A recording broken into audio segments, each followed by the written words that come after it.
morning, a very interesting thing happened. A young man who thinks that I'm very wise and he is very ardent follower of my all video talks. He is about to get married. So he asked me a point blank question. Sir, I want your advice on newlyweds.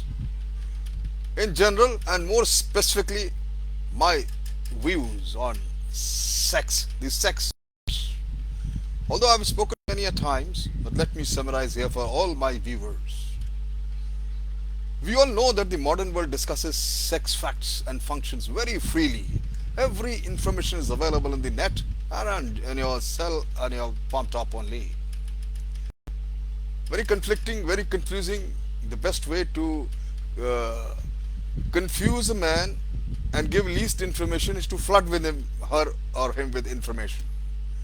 This is what our modern days young men are suffering through.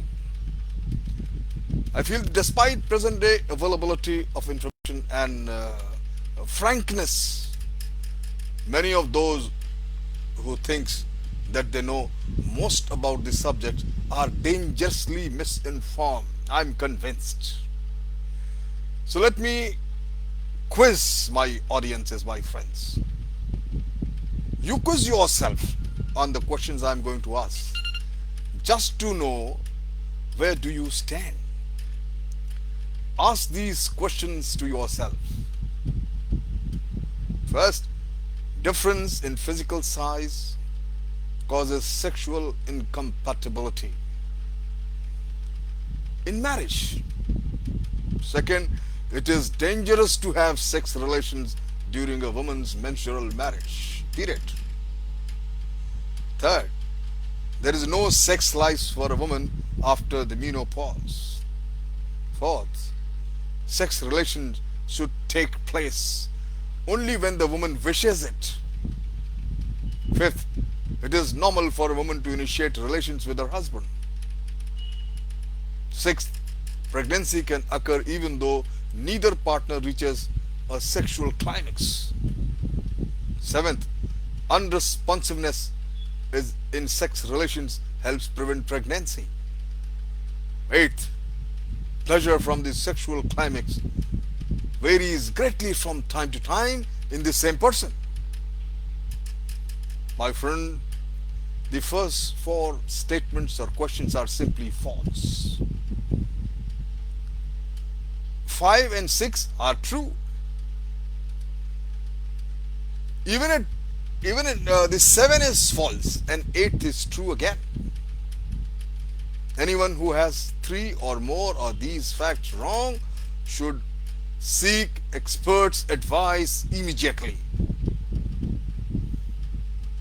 My friend, many wives and husbands are not enjoying their marriage to the fullest because they never have learned that sex relations can take place healthfully as often as wish, both parties wish, and that it is perfectly normal for the woman as well as the man to take the initiative.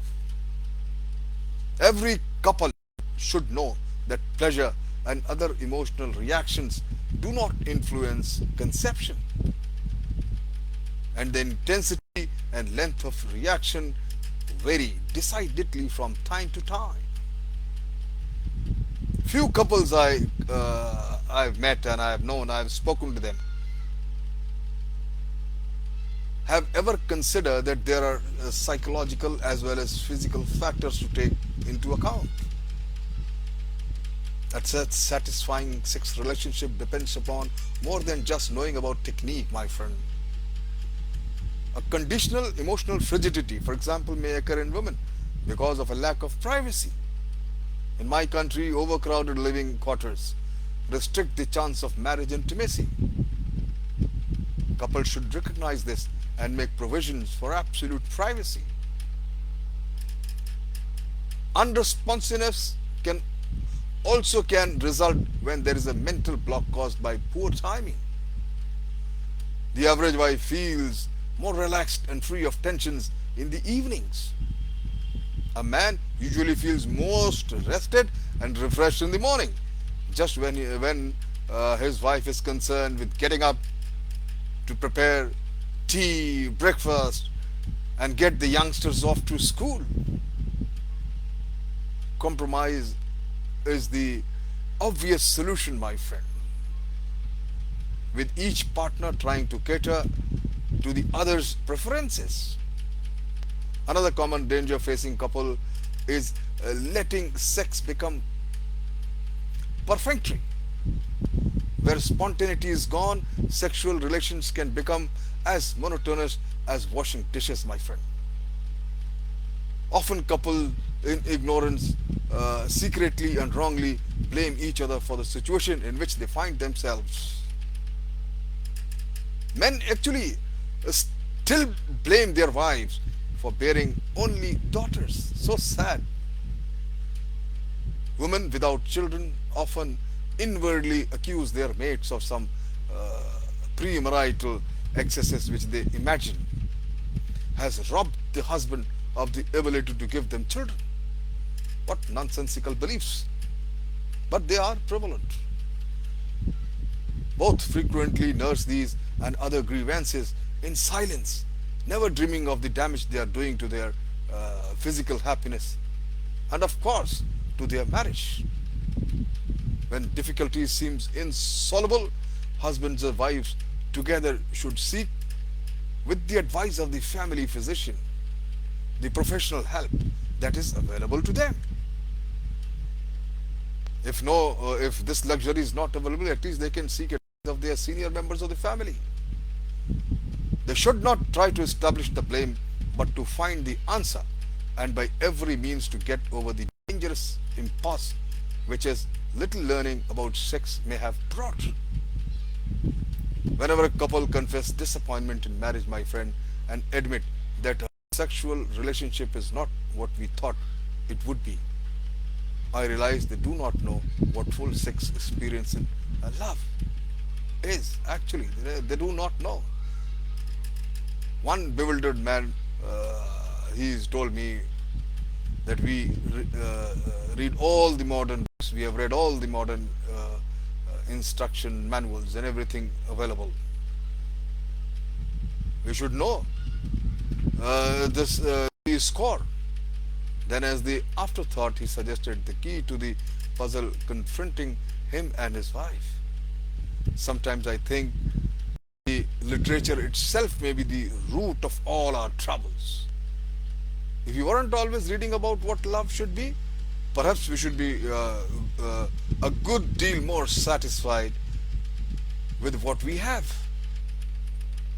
Sex harmony, my friend, cannot be achieved by reading. Rather, it is a deep satisfaction achieved in the give and take of steadily improving experience. Many times I am constantly asked, what constitutes full sex experience in love? And one of the best answers it comes from a very learned friend of mine who had learned the hard way. He had ruined his marriage through infidelity. You can buy sex relations, but you cannot buy the desire to be together after the sex needs are satisfied. Very rightly said. That's not bought. It's simply given. And it is not the real thing, my friend, unless it is shared. Remember, my advice to all newlywed is, real love is not just physical union. It is spiritual communion. Thank you very much.